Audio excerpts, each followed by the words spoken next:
our Honorable Minister of International Relations and Trade, Honorable Salma Ashipala Musavi, also recognizing the presence of the Secretary General of the Commonwealth, and in absentia, the Honorable Prime Minister Matafa. And I think, let me stand on all protocols that have been already observed.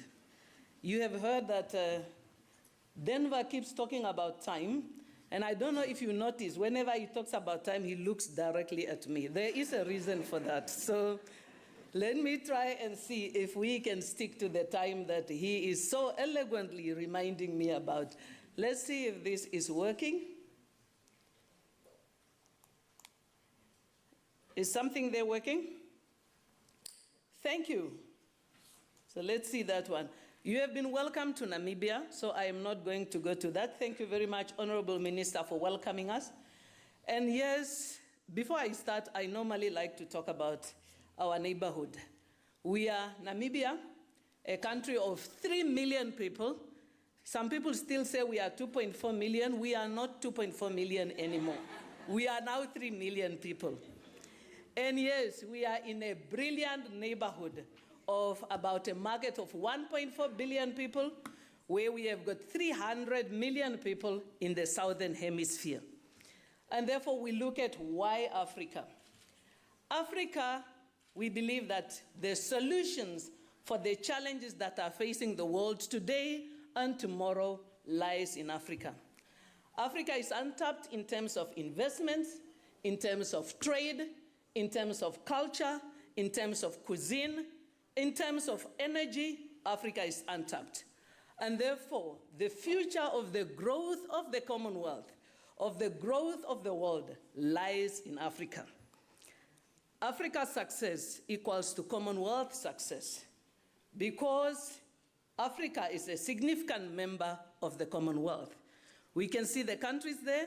We can see that Africa's total GDP, about close to 40% is Africa. And we can also see that, yes, only about 8% of Commonwealth GDP is Africa. Therefore, when Africa grows and that contribution grows, I expect that we will see the Commonwealth growing.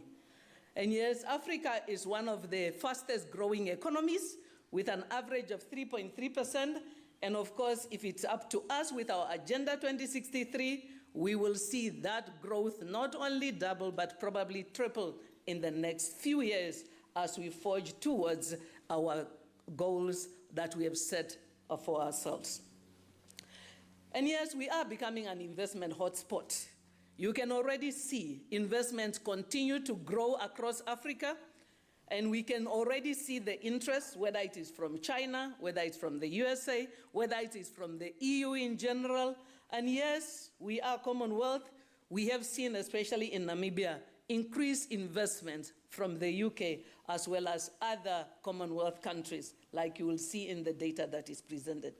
And I'm sure you are wondering, I'm only talking about information. Yes, I'm in promotion, but I'm actually an accountant and an auditor, so I need to do service to my profession by talking about numbers. So about Namibia, we say yes, small country, but as you can see, we have got a habit of being brave. We are called the land of the brave, so therefore we are always challenged to try and punch above our weight. I'm not going to talk a lot about all these details, but you can get the presentation later. I think the one thing that was already again reiterated is we are proud of the fact that we have got our first female president, but we are even more proud that we don't only have a first female president. We have got a cabinet that has got more than 50% representative of female. We've got a parliament where the speaker is female. And yes, we are #1 in Africa in closing the gender gap, and we are #8 in the world in closing the gender gap. So I will talk about that one. You can look at the other statistics because Denver told me I have got not a lot of time. So let's quickly look at the trade and investment. So that is Namibia. So you can see the value of our export and import. Well, consistently, we are running a deficit. I was discussing with my team yesterday and said, is the Is deficit a bad thing? It depends on what you are importing. If you are importing food, then probably deficit is not a good thing. But if you are importing things that are going to enhance your productivity and increase your growth, then maybe deficit is not such a bad thing. So yes, data is one thing for it to be given to you like that, but it's also another thing for you to understand what is the bottom line of that data. Who are our partners? You can see that our partners are Commonwealth countries. You can see that we export mostly to South Africa, China, Botswana. So by the time you start adding South Africa, Botswana, and Zambia, then you can already see there that we are definitely trading with fellow Commonwealth countries. From an import perspective, you can see, yes, South Africa is our neighboring country. You know, we got independence in 1990, so we are still suffering the syndrome of having our neighbor be the largest player in our economy. But you can also see that we are increasing the people that we trade with. Some statistics there looking at imports and export to Commonwealth or from Commonwealth countries, as well as the share of those exports. You can see that there is definitely some room of growth, and there are opportunities for Namibia.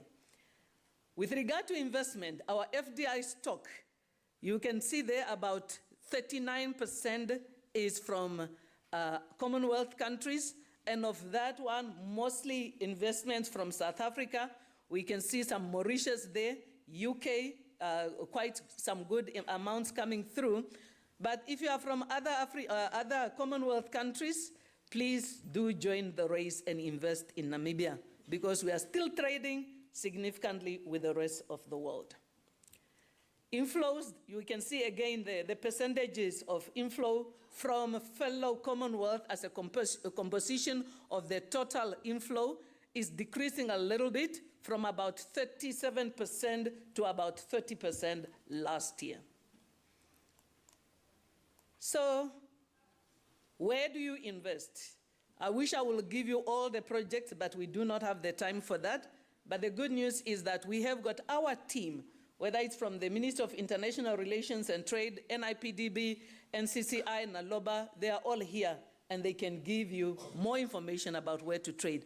But those are our priority sectors. Diversification is key to the growth and development of Namibia, because exactly in line with the Prime Minister's comment, we are a small economy, we are a small number of people. However, what is of benefit to us, we have got significant natural resources, we have got a good literacy, young generation, and therefore there is a lot of room there for you to invest in Namibia and use the resources that we have, whether they are human, whether they are natural resources, or even capital. We have got the third largest pension fund in Africa.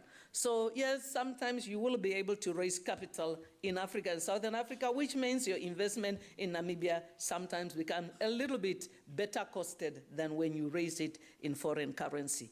But those are the sectors we are driving. So looking at how do we play a role within the Commonwealth, those are the keys of the Commonwealth Agenda 2030. Whether it is digital trade enablers, whether it is pillars of investment that focus on infrastructure, whether it's about resilience in food and farming, whether it is trade agreements and investment, how does that tie to what we are doing in Namibia? Namibia, we just adopted our digital transformation strategy, and therefore we are definitely aligned with the future aspirations of the Commonwealth. The competitive agenda with regard to logistics and transportation, I have got my colleagues here, whether they are from the Wafish Bay Corridor Group or the Namibia Airports Company, they will tell you what are we doing in terms of infrastructure to ensure that Namibia is a logistic hub.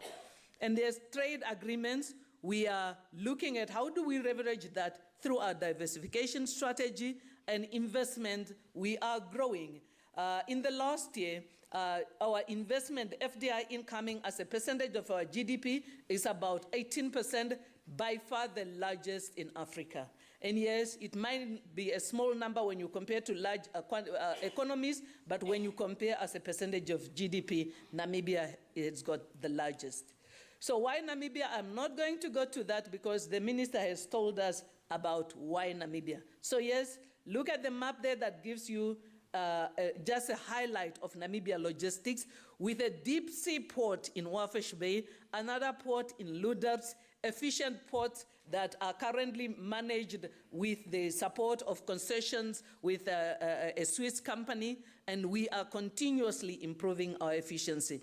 But you can also see the corridors that we have developed that gives us access to our landlocked neighbors, but not only landlocked neighbors, even to our larger neighbor economies such as Angola, South Africa, and DRC.